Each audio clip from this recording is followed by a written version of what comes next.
আসসালামু আলাইকুম। মারামারি কাটাকাটি কেন হচ্ছে সেটা জানতে হলে ফুল ভিডিও দেখতে হবে। আমার বাসায় গেস্ট এসেছিল, তো সেই অনুযায়ী শীতের বেলা গেস্ট মানে পিঠা বানাতে হবে। তো এই ঝামেলাটা মাথায় নিতে চাইনি বলে পিঠাঘর থেকে পিঠা এনেছিলাম। এটাই আমার একটা দোষ হয়ে গেছে।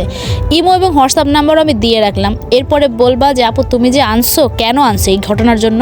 তো তার আগে বলে দিই, আমার এই পরনের সুন্দর বিউটিফুল গোলাপি শাড়িটা পেয়ে যাবে কটন ফেব্রিক্স এই পেজে। শাড়িটা এত সুন্দর, এটা কিন্তু সিল্কি, এটা কিন্তু কোনো রকম কোনো রং যাওয়া, কোনো সুতা ওঠা, কোনো ঝামেলাই নাই। একদম পারফেক্ট একটা শাড়ি, ব্লাউজ পিস সহ একদম পেয়ে যাবা। এত সুন্দর এটা কাছ থেকে দেখো, আমাকে যেমন গোলাপি পরীর মতো লাগতেছে, যে নিবা তাকেই গোলাপি পরীর মতো লাগবে। যাই হোক, কথা বেশি বাড়াবো না, এখন আসল ঘটনায় আসি। কেন এই মারামারি হচ্ছে? আমি একটা দোষ করে ফেলেছিলাম যে পিঠা ঘরে বানাইনি, মানুষের কাছ থেকে পিঠা এনেছিলাম। তো সেই পেজ থেকে পিঠা এনে দেখো কি কি পিঠা আনছে সবই দেখাবো, ভেজেও দেখাবো এবং তোমাদের সাথে সাজিয়েও দেখাবো। তো কি কি পিঠা সেটা কিন্তু ইতিমধ্যে তোমরা বুঝে গেছো। তো সবার আবদার ছিল এই পিঠাগুলো বানিয়ে দেখাতে হবে। আমি আবার চট করে বুদ্ধি বের করে অর্ডার করে ফেলছি। এখন ভাই অর্ডারের যুগ, অনলাইনের যুগ, এখন কেউ ঘরে বানায়? আমি তো বুঝি না কেন বানায়। তো যাই হোক, আমি এখন তোমাদেরকে ভেজে দেখাচ্ছি। তোমরা শুধু বলবো আপু ভিডিওই করো, কাজ কাম নাই, শুধু পিঠা আনলেই হবে, ভাজবে কে? আগেই বলে দিই ভাই, আমি অনেক কিপন, সেই জন্য তেল কম দিছি, কিন্তু এই পিঠাগুলো অনেক তেলে ভাজতে হবে।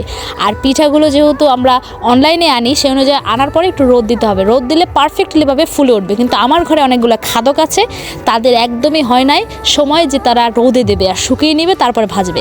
তারা বলছে ইমিডিয়েটলি এখনই ভাজতে হবে, কোনো কথা নেই।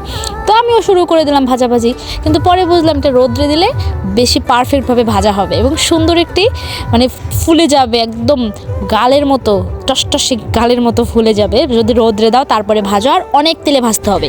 আসসালামু আলাইকুম। বাসায় গেস্ট আসলে পিঠা খাওয়ার ঝামেলা থেকে মুক্ত হয়ে যাবেন। পিঠা ঘর থাকতে কোনো চিন্তা আছে? পিঠা ঘর থেকে এনেছি 5 আইটেমের পিঠা। এত সুন্দর সুন্দর পিঠা দেখে একদম ছোটবেলা মনে করিয়ে দেয়। ছোটবেলায় যখন মা চাচিরা এরকম বসে বসে পিঠা বানাতো রংগুলো দিয়ে, তখন শুধু বলতাম কিভাবে বানাও, আমাকে দাও। ঠিক সেই রকম ছোট্টবেলার সেই জিনিসগুলো। এইটাকে বলে নকশি পিঠা, যেটা গুড় দিয়ে ভিজিয়ে খায় বা যে কোনো ভাবে ভিজিয়ে খাওয়া যায় বা গুড় দিয়ে খাওয়া যায়। কমেন্ট করে বলো এগুলো প্রত্যেকটা কি পিঠা। হ্যাঁ, আর আমি তো বলে দিবই। কমেন্ট করে বলবা কিন্তু কে কোন পিঠা খেতে পছন্দ করো, এখানে কি কি পিঠা আছে দেখি তোমরা চেনো কিনা। এই পিঠাটা হলো নকশি পিঠা। এই নকশি পিঠাটা চেনা না এমন কেউ আছে? বিশেষ করে খুলনা, কুষ্টিয়া এই মানুষগুলো এই পিঠা বেশি পছন্দ করে। আর এইটা হলো ফুলঝুরি পিঠা, যেটা আমার নানু নাকি খুব সুন্দর করে বানাতো। তো আমার নানু নেই, কিন্তু পিঠার কথাটা মনে আছে।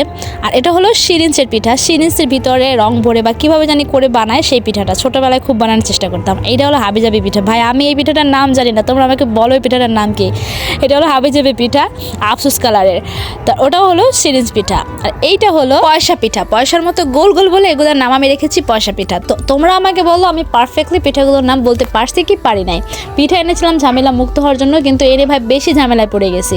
কাজিনরা, ফুপুরা ওরা ছিল, সেই জন্য আমি পিঠা এনেছি ঘরে বানাবো না এই ঝামেলার জন্য। কিন্তু আনার পরে দেখো ওরা কি করছে, 1 2 3 বলতে বলে আমাকে, তারপর ওরা হুমড়ি খেয়ে পড়ছে, গুঁড়ো গুঁড়ো করে ফেলছে ভাই, গুঁড়ো করে ফেলছে। এত মজা লাগছে পিঠাগুলো, তারপরও অনেক মজাদার। তো আমি কিন্তু আমার ভিডিওর মধ্যে তাদের পেজ মেনশন করে দিছি, ইমো হোয়াটসঅ্যাপ নাম্বার দিয়ে দিছি, নিতে চাইলে নিয়ে নিতে পারো।